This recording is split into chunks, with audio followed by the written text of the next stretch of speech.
Acordas, entras nas redes sociais e descobres uma vida perfeita.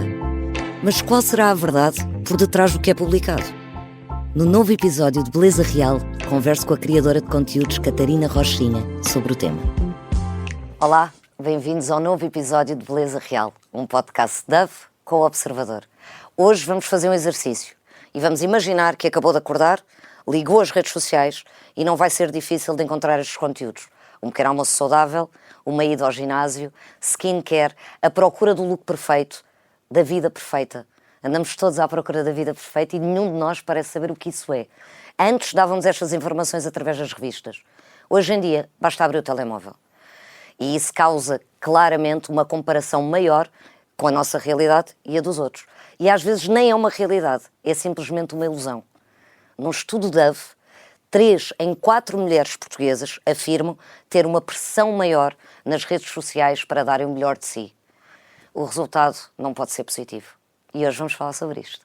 Neste episódio de Beleza Real tenho uma convidada muito especial, Catarina Rochinha, que nos vem dar aqui umas luzes e ajudar a perceber os riscos das redes sociais e como contrariá-los. Olá, Catarina. Olá, Maria. Obrigada por teres vindo. Obrigada eu pelo convite. É um gosto estar aqui. Obrigada. E vou tentar dar o meu melhor, que ainda não estou muito habituada a estas coisas, mas vou fazer o meu melhor. Estás ótima. Oh, Catarina, eu aquilo que vi na tua página é que a tua página parece meio assim um oásis no deserto, onde tu és livre e onde não segues os padrões, aceitas o teu corpo e aquilo que tu és e é isso que tu transmites. É uma raridade este tipo de páginas? Eu acho que, é assim, de certa forma, sim. Eu acho que, na verdade, existe uma curadoria muito grande, não é? Porque todos nós somos reais numa percentagem daquilo que é a nossa vida, mas depois existe uma layer de pessoas que escolhe não mostrar isso e as redes sociais, de repente, tornaram-se aquilo que é, enfim, é quase o síndrome da perfeição, não é? Toda a gente tem que ter um feed perfeito, tudo tem que estar perfeito, não há uma foto sem um filtro, sem um retoque. E a minha página surge, e quando eu decido embarcar nesta viagem das redes sociais, surge precisamente porque eu sentia que não havia ninguém a ser real, porque, quer dizer, ninguém acorda maquilhado, ninguém acorda esplendoroso. Médio, vejo novela sábado de manhã, mas sim, maquilhada, não é esplendorosa, bora. Sim.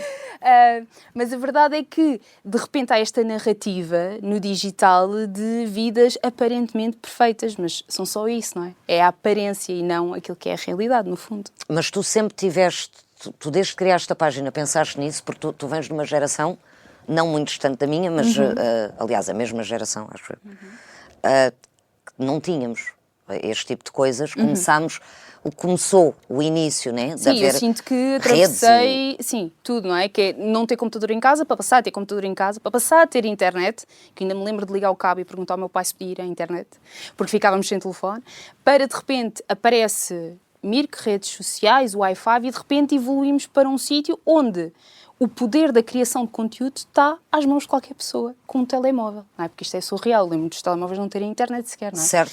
E cada um de nós é livre de partilhar a sua história a quem quiser e da forma que quiser. Ou a sua história ou a forma como quer contar. Que quiser contar. Exatamente. Então, tu sempre tiveste essa consciência? Ou só de há uns anos para cá é que tu pensaste? Porque tu tiveste redes logo? Eu era um bocado contra as redes sociais, na verdade. Achava que era tudo assim uma coisa muito montada, que... Não é ser contra também é uma palavra forte, mas... Não te identificavas? Não me identificava, não era uma coisa que eu achasse incrível precisamente por achar que era tudo muito staged, muito teatral. Havia pouca autenticidade por ali. E, entretanto, eu começo a seguir algumas pessoas lá fora, do Brasil, de Inglaterra, etc., pessoas que começam a trazer estas temáticas da autenticidade, do ser real, para as redes sociais. No meio da pandemia eu estava já louca em casa, com pouco que fazer, e eu pensei, preciso de um outlet criativo. Não vejo ninguém a falar disto em Portugal, vou ser eu, vamos embora. E ainda bem, foste tu, não é? Porque a tua página, eu acho que é necessária, até porque eu acho que nós somos seres de padrões. E que seguimos tendências em tudo, claro, não é? Que sim. Seguimos tendências no que é que temos que comer, no que é que temos que vestir, onde é que temos que ir ao ginásio. E parece que há uma necessidade constante do ser humano de seguir uma direção, de seguir uma liderança de alguém. Que alguém te diga, isto é o que tu tens que fazer. Que foi um bocadinho que se tornaram os influenciadores para algumas pessoas, que Sim, há pessoas também. que olham para influenciadores numa perspectiva de esta pessoa faz isto E eu quero ser e como eu quero esta ser como pessoa. esta pessoa, então eu tenho que fazer Sim. isto. Tu Certo. achas que há responsabilidade nos influenciadores? De forma Ou que eles geral. deveriam ter essa Eu acho, responsabilidade? imagina, eu acho que isto não acontece só com os influenciadores. Eu acho que vamos um bocadinho mais atrás e, na verdade, tudo o que é cultura pop, aquilo que é o cinema, a Mas música, que tudo o tinhas que nós antes de haver consumimos... essas redes todas, tinhas mais isso, né? De Tinhas repente isso, tens sim, pessoas... mas ainda hoje em dia acaba por influenciar imenso até a própria forma como também estes influenciadores se apresentam, não é? Porque existem certas tendências que podem ser criadas, mas genericamente há quase um guideline, não é, na sociedade sobre determinadas coisas. E eu acho que isto tem muito que ver com aquilo que é a validação externa que todos nós procuramos. E, portanto, se aquela pessoa é muito válida e se tem um following enorme e se as pessoas Mas gostam a validação dela, é e isso, etc. é teres Eu acho que sim. não sei quantos seguidores e teres não sei quantas Pode pessoas a ser gostarem de também, ti. pode ser também. Aliás, eu acho que inclusivamente... Ou, por exemplo, a tua página é mais válida porque aquilo que lá está é a verdade. Eu acho que depende sempre da perspectiva de cada um. E falando da responsabilidade, não é? Que estavas a questionar. Eu acho que todas as pessoas, marcas, organizações, o que seja, que comunicam massivamente têm que ter noção de que têm uma responsabilidade. Eu acho que não passa só pelos influenciadores, acho que passa por todos os canais, todas as Não, pessoas quando que de estava a facto falar de impactam. influenciadores, estava a falar... Porque para mim os influenciadores reais eram aqueles que de tudo, Certo, da música, certo, do certo. Cinema... Todos eles. E estou a incluir estes influenciadores... Certo. Os recentes também nesse Também, contexto. claro. E eu acho que todos nós temos responsabilidade sobre isso. Mas eu também acho que há uma linha tenue entre aquilo que é a responsabilidade de cada um e aquilo que é a liberdade artística de cada um ou aquilo que a pessoa quer fazer, não é? Porque, de repente, se tu és uma pessoa que gostas de brincar com imagem, se gostas de criar cenários paradisíacos, está tudo ok, não sei o que te vou dizer que não deves fazer isso, porque aí eu estava a impactar diretamente aquilo que é a tua liberdade. O que eu acho que não devemos fazer é vender aquilo como uma realidade, que são coisas bem diferentes. Ok, não é? certo. É tu estares ali e dizeres assim, olha, isto é espetacular, mas isto é manipulação digital. Então tu achas que devia Não é? haver, por exemplo, uma regra qualquer que é tudo o que não seja real tem que ser dito. Tem que ser Sabes informado que, às pessoas sem dúvida, de que não é real. sem dúvida. É isso. E eu, na verdade, até tive uma petição em Portugal para tornar isso uma realidade, onde teria que estar identificado que aquilo não é real, que existe manipulação digital, porque o objetivo... E onde é que está essa petição? Essa petição está a aguardar ainda mais assinaturas. Tens mas... que mandar para a gente postar todos, para ver se a malta assina.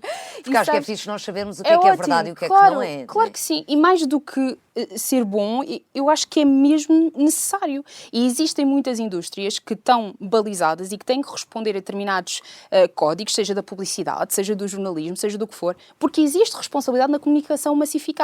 Portanto, também esta aqui deveria existir. E há países, inclusivamente estou-me a lembrar, por exemplo, em França, isto é uma realidade. Okay. Portanto, há que haver essa identificação. Inclusivamente, recordo-me que agora há muito pouco tempo, o Meta, e no caso o Instagram, nas histórias, retirou os filtros que não são da autoria deles, para precisamente não haver uma extrapolação naquilo que é manipulação digital. E se tu reparares, se qualquer história que tenha um filtro do Instagram aparece identificado. Aparece que tens esse filtro. Isso, certo. portanto... Porquê? Porque nós estamos a falar de entidades privadas que regulamentam o seu próprio mercado, porque o Instagram é uma empresa. Não é? As pessoas inscrevem-se livremente, mas cada rede social tem as suas regras, aliás. Por exemplo, o Twitter, o X, não é? O antigo Twitter, eu lembro-me que era o exemplo mais gritante porque ele permite imagens de teor mais sensual ou até sexual, eu não coisa tenho o Twitter, não sei, que o Instagram não permite de todo. Médio. Mas que eu cada vez mais tenho que andar não é a censurar, mas a bloquear, e a denunciar. Sim, mas por princípio esse conteúdo será retirado porque vai contra os termos de utilização. No X ou enquanto era Twitter, era completamente livre, qualquer pessoa poderia o fazer. Portanto, o ponto é que as próprias redes é que definem os seus termos de utilização. Mas na imagem ou naquilo que tu dizes também? Existem até hashtags que estão banidos, portanto, existe uma preocupação para aquilo que é a regulamentação. Mas essa regulamentação, ela começa e termina naquilo que é o canal.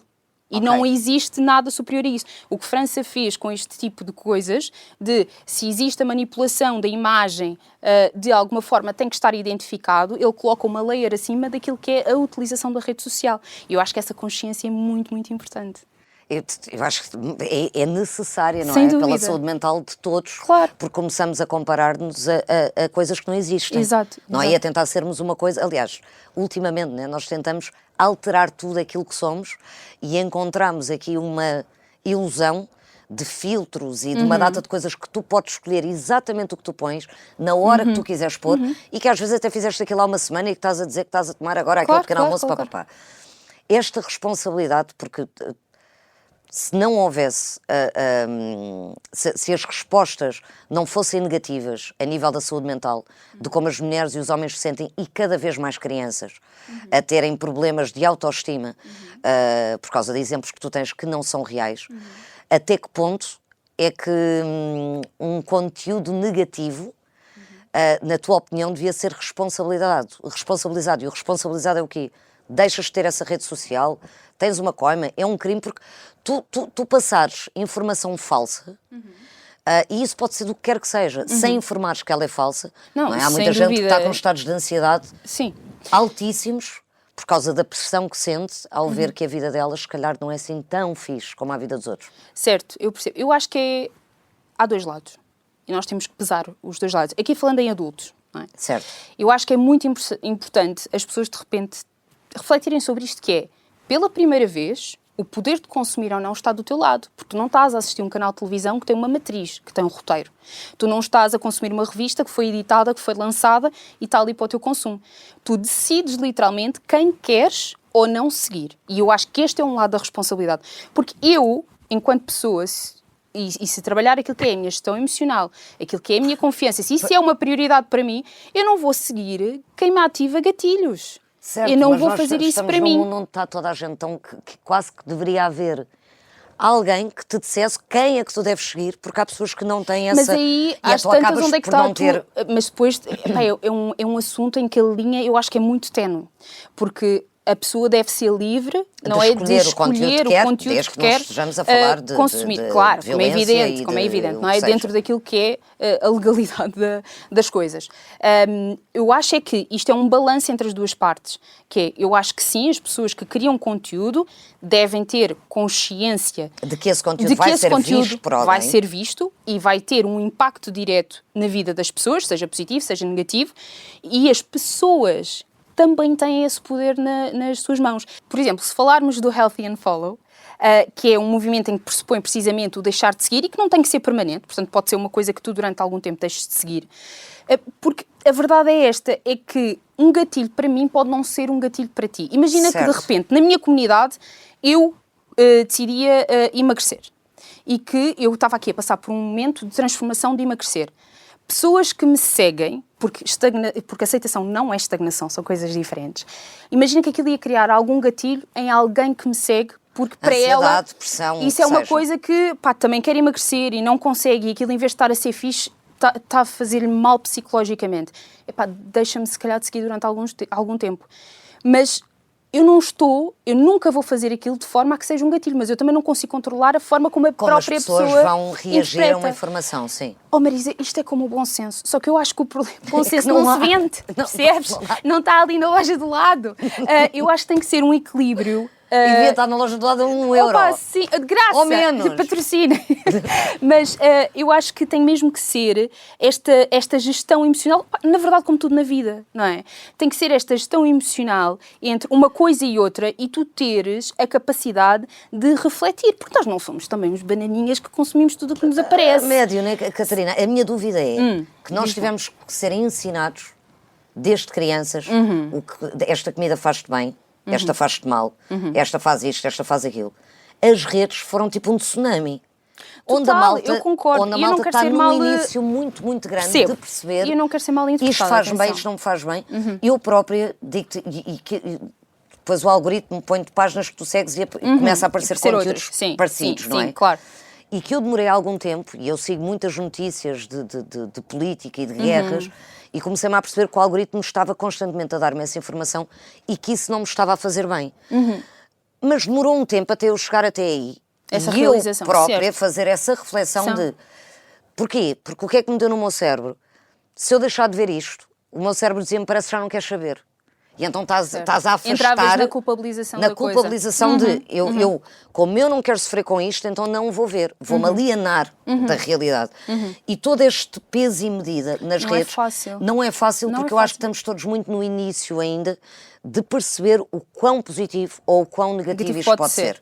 E por isso é que eu acho que deve ser um exercício.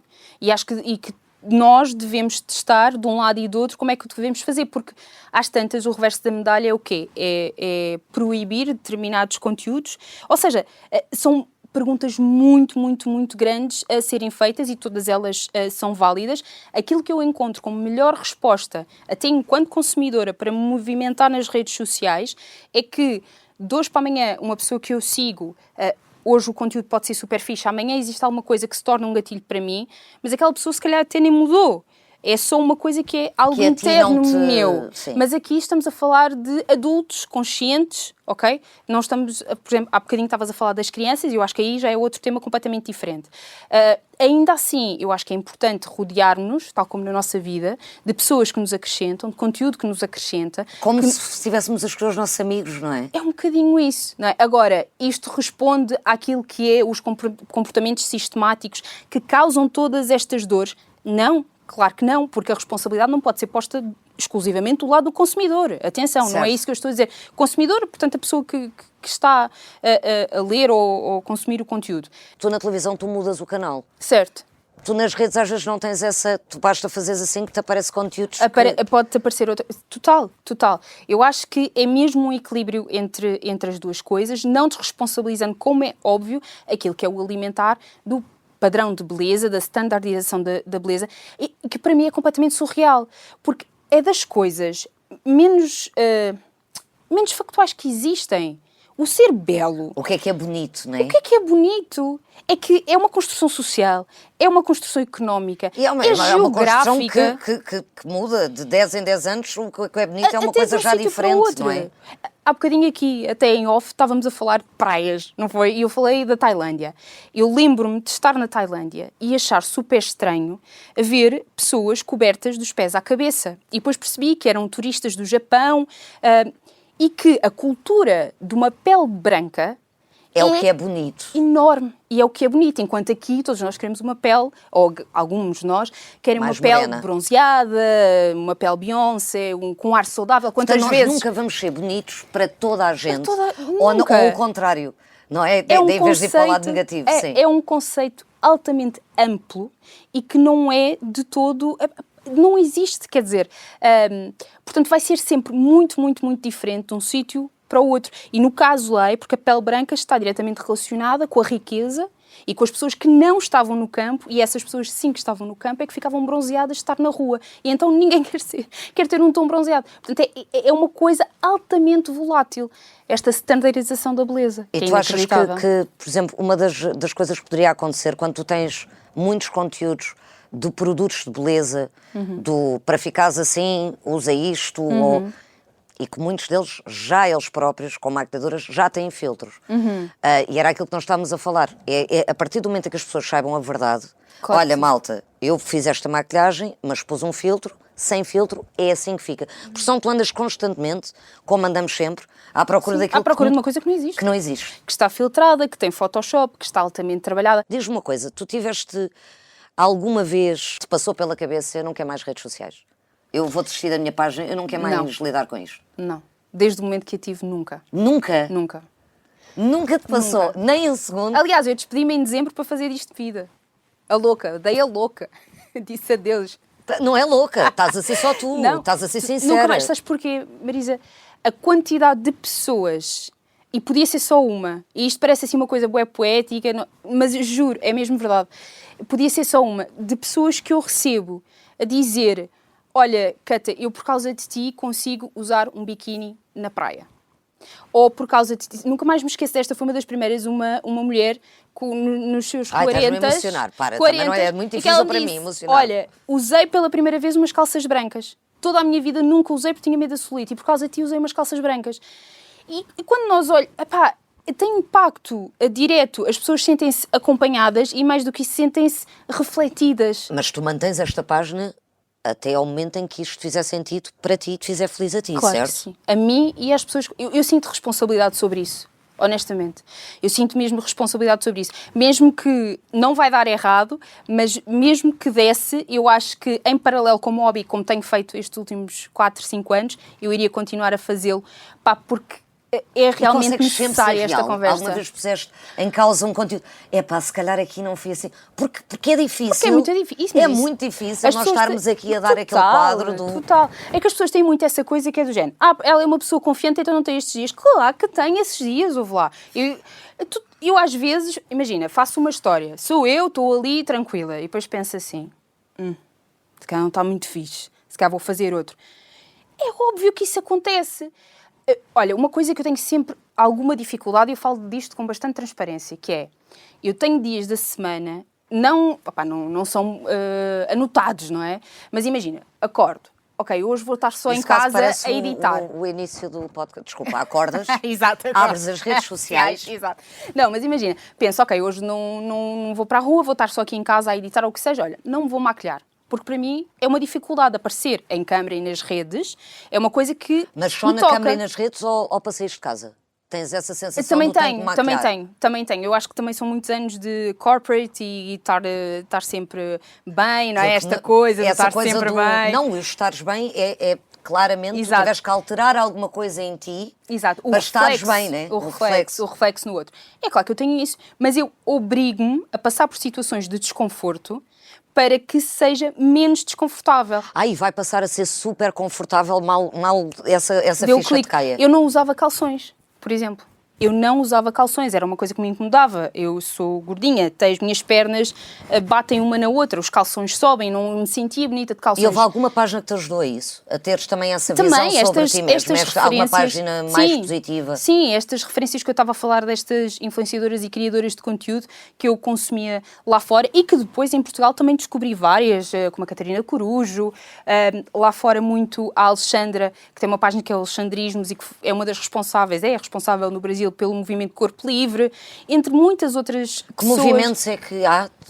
Então, olha, nós temos aqui o chapéu do corpo livre, digamos assim, e podemos encaixar dentro dele, por exemplo, o Body Positivity ou o Body Neutrality. O Body Positivity, ele nasce nos anos 60, naquela época começas a ter modelos tipo a Twiggy, muito magras, etc. E vem como resposta a, espera lá, isto não é a representação real daquilo que são as mulheres no mundo.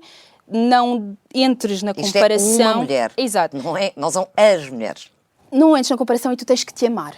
Ama-te. Ama-te porque tu é que és o mais importante e, portanto, ama-te a toda a hora. Sim, mas ama-te a darem-te fotos constantes de uma coisa que tu não és. Mas é um movimento que vem exatamente contra isso. Portanto, este movimento surge por pessoas que pensam diferente do mainstream, digamos assim. Do aceitar aquilo que nós somos. Okay. E, portanto, não é só o aceitar, é amar-te. Okay. Ama-te com todas as tuas imperfeições. Mas para te amares não tens de te aceitar? Também tens de te aceitar. Aqui o tema é que tu não te podes amar a todo momento. Certo, claro que não.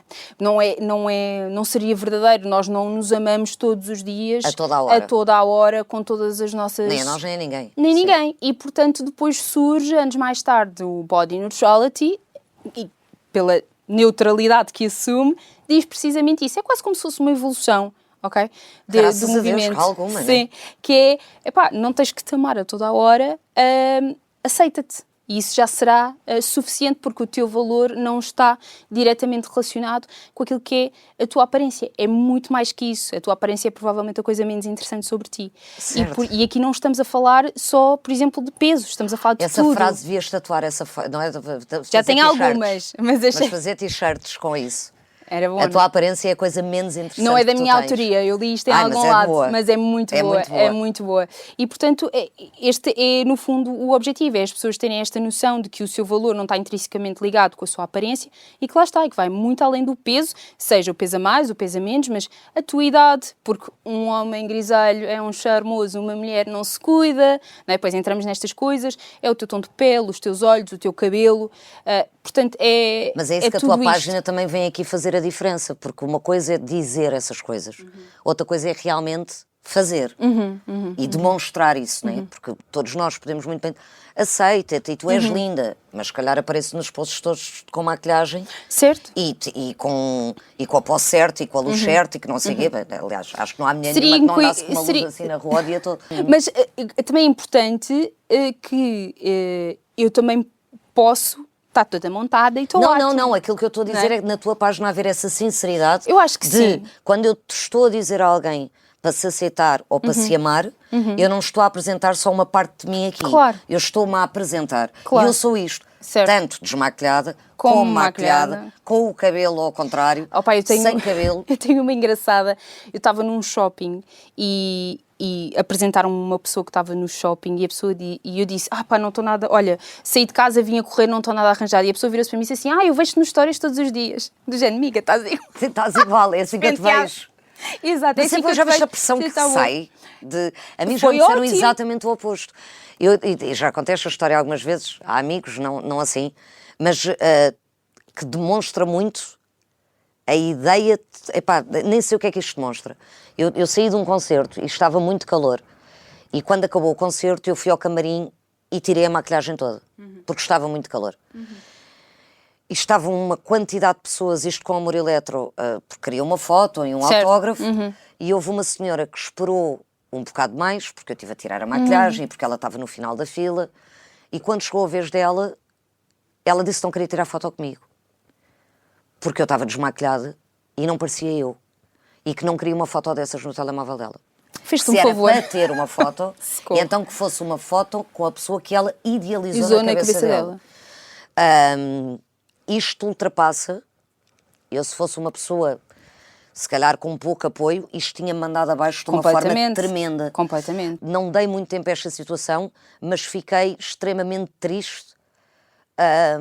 Porque mexe, vai sempre mexer, por mas não mais comigo, confiante. fiquei triste, não fiquei triste do, ela não quer tirar uma foto e eu sou assim, o problema é meu, não foi isso.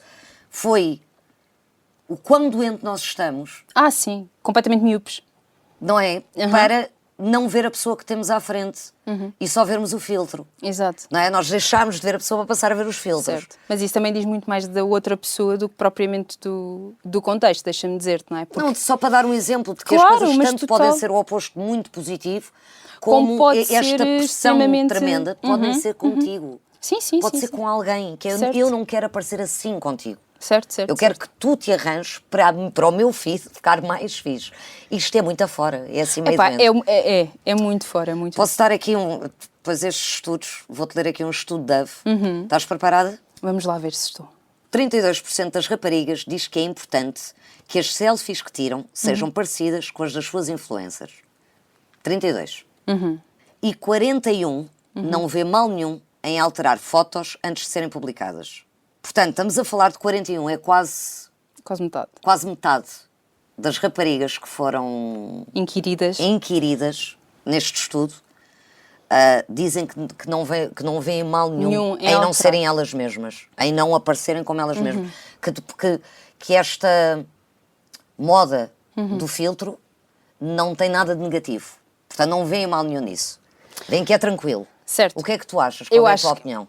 Eu acho que é preocupante, naturalmente, na minha perspectiva. E como tu estavas a dizer, tem a ver com a cabeça de cada um. Às vezes podes pôr um filtro, às vezes não. Sim. Mas estamos a falar aqui de 41%. Eu falava há pouco mais até em adultos.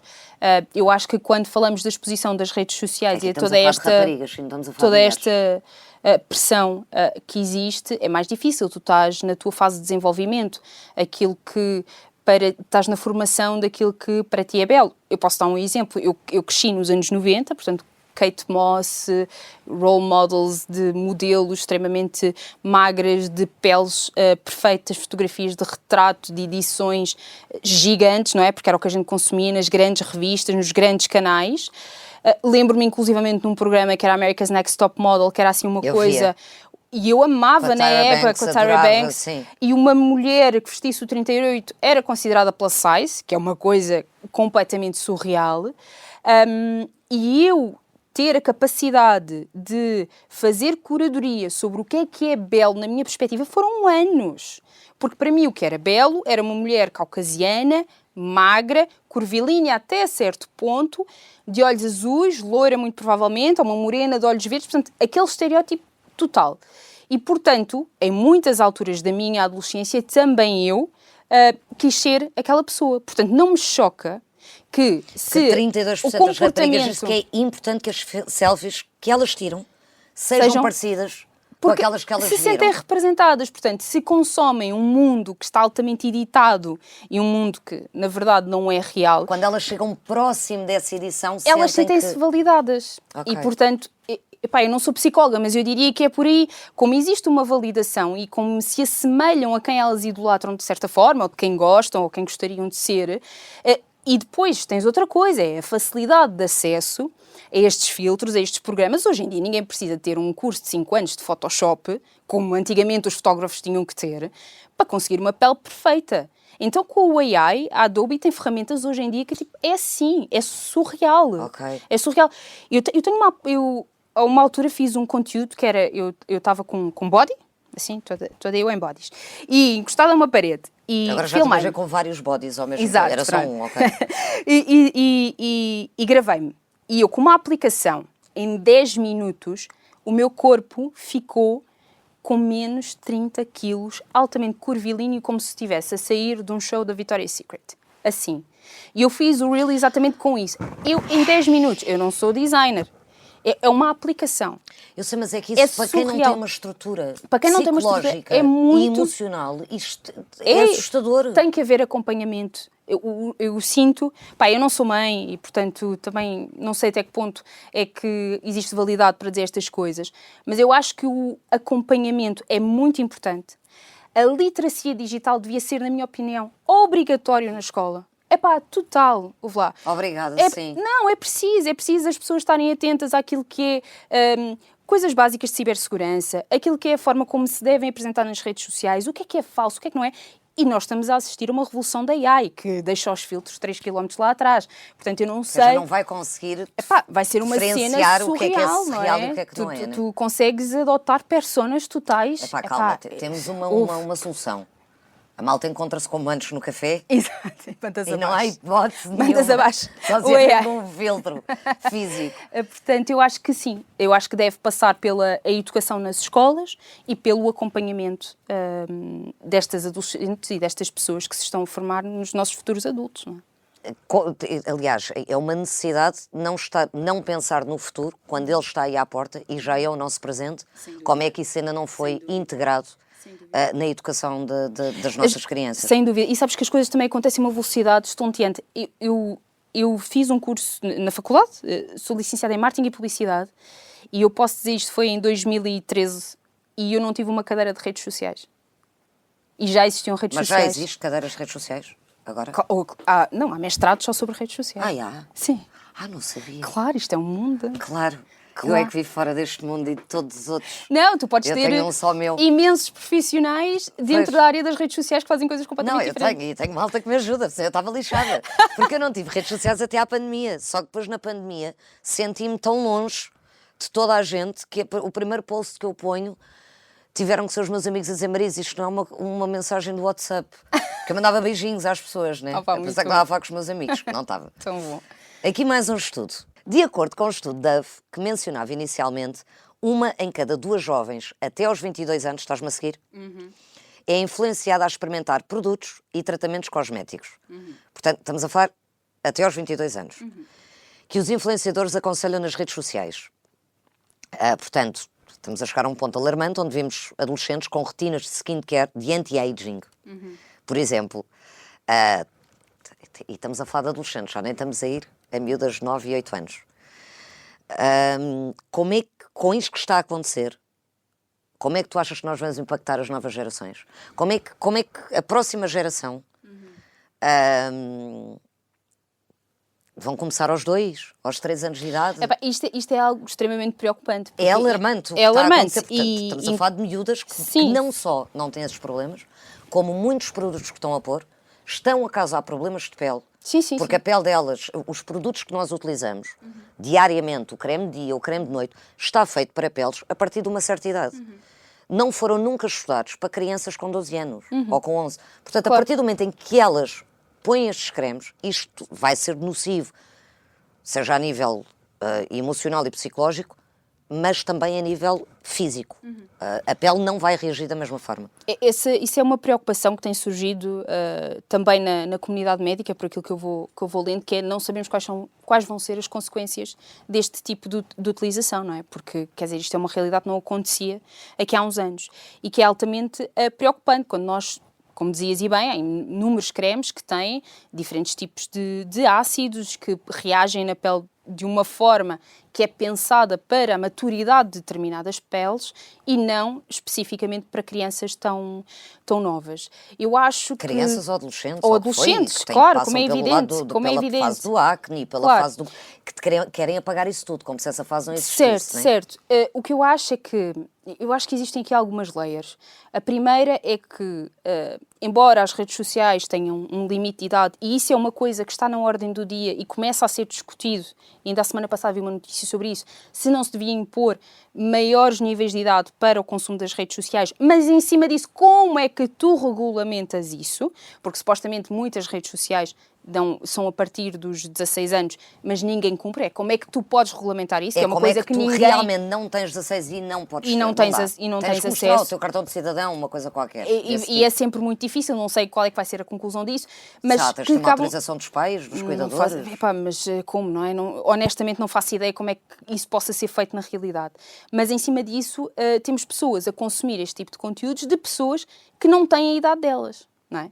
Porque quando a maior parte das influenciadoras que se vê muito são pessoas bem mais velhas, mas existem crianças, pré-adolescentes, adolescentes que consomem o conteúdo delas. Os produtos que uma pessoa com uma mulher de 30 anos eventualmente consumiria, não é? Pronto, esse é um problema. Depois começam a existir influenciadores mais jovens que, por já terem esse aprendizado, não é, digamos assim, também podem utilizar aqueles produtos.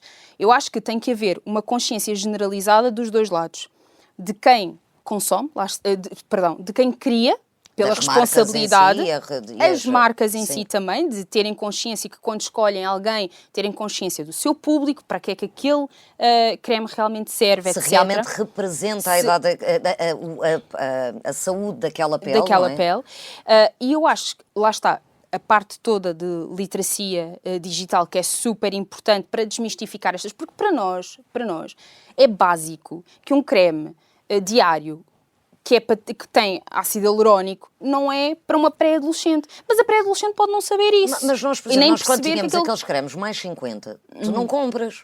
Para ti, tu vais para o creme dentro da tua faixa etária. Certo, né? E isso também pode ser um tema, não é? Porque há muitos cremes que podem ter este tipo de ácidos, mas que não balizam a idade.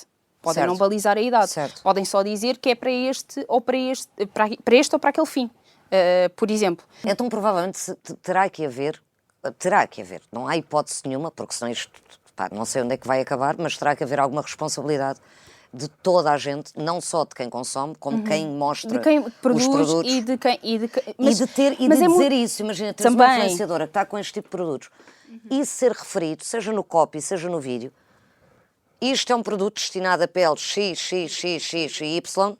Porque é até aí onde tu podes ir, não é? Porque imagina, tu mesmo... Tu não podes fazer muito mais do que isso, mas podes informar. Podes informar, deves informar com toda a certeza. Informar, até para não... Há influências que eu acredito que não queiram perder o apoio de uma marca, porque se calhar o público, se calhar se a marca disser, mas o teu público se calhar não é bem... Não, mas eu vendo tudo. Não, mas eu ponho, eu faço acontecer. Esta responsabilidade de parte de cada um, moralmente, de saber que tem que informar aquilo que está a fazer, para não pôr em risco outras pessoas. Pelo menos a informação, não é? Mas tu balizas na moralidade, ela é altamente subjetiva. Porque depende daquilo que é os valores de cada um. Eu acho que tem mesmo que existir leis de transparência. Quando eu estou a falar aqui de moralidade, estou a falar de verdade. Que é a partir do momento em que tu estás a vender uma coisa e que não estás a dizer inteiramente a informação sobre aquilo que estás a vender e a verdade daquilo que estás a vender, era aqui que eu punha a moralidade. Eu percebo, mas olha o contraponto de um spot de publicidade na TV. Eu acho que a baliza devia ser a mesma, que é, ok, existem determinadas regras, tal como qualquer pessoa, por lei, se fizer publicidade na internet, tem que identificar que é publicidade. Certo. Se calhar tem que começar a colocar em tudo o que é produtos desta natureza, qual é que é o fim. Mas tu olhas para um spot, se calhar do mesmo creme de 10 segundos na televisão, se calhar essa informação também não está lá. Ou seja, eu acho que a baliza... Isto é mesmo uma pergunta difícil de responder. É mesmo difícil encontrar uma solução para isto. Porque é comunicação massificada. Certo. Portanto, eu acho que tem que existir e eu acho que... E que há muito dinheiro a gerar à volta disto tudo. Sim, né? e os países devem certamente balizar expectativas em relação a este tipo de temáticas. Eu acho que tem mesmo que ser regulamentado. Regulamentado, haver leis, haver punições. Basicamente, se isto é a nossa nova realidade, então as nossas leis também têm que estar abertas a adaptar-se a novas realidades, não é? Catarina, antes de continuar, porque estávamos a falar ainda há bocado de beleza, acho que tu és uma mulher muito bonita e acho que aquilo que tu fazes te torna ainda mais bonita. Tu também, Maria. Obrigada por teres vindo e gostava de propor aqui uma coisa que eu pergunto a todos os convidados no final, que é, quando é que tu te achaste mais bonita? Se há um momento que tu... Deus queira que tenhas 50, 100, 200, 30 mil, mas há assim algum momento específico que tu te lembras? Que eu quis sentir mesmo bonita. Olha, eu acho que felizmente já me senti bonita em muitos momentos da minha vida, que é uma coisa que nem todas nós... Eu acho que isto é mesmo um privilégio, porque para mim a beleza está altamente relacionada com aquilo que é a confiança de cada um de nós. Eu posso dizer, eu neste momento estou acima do peso que eu me sinto mais confortável e se calhar não tenho tantos dias em que eu me sinto realmente bonita, mas eu nunca ponho em causa o meu valor por causa disso. Portanto, eu acho que todos os dias... Mas tu nunca pões a causa a tua beleza ou é só o teu valor? Não, a minha beleza e o meu valor. Boa. Ambas as coisas. Porque, e sabes que eu gosto muito da expressão a tua beleza. Ou, sabes? Porque beleza é subjetiva.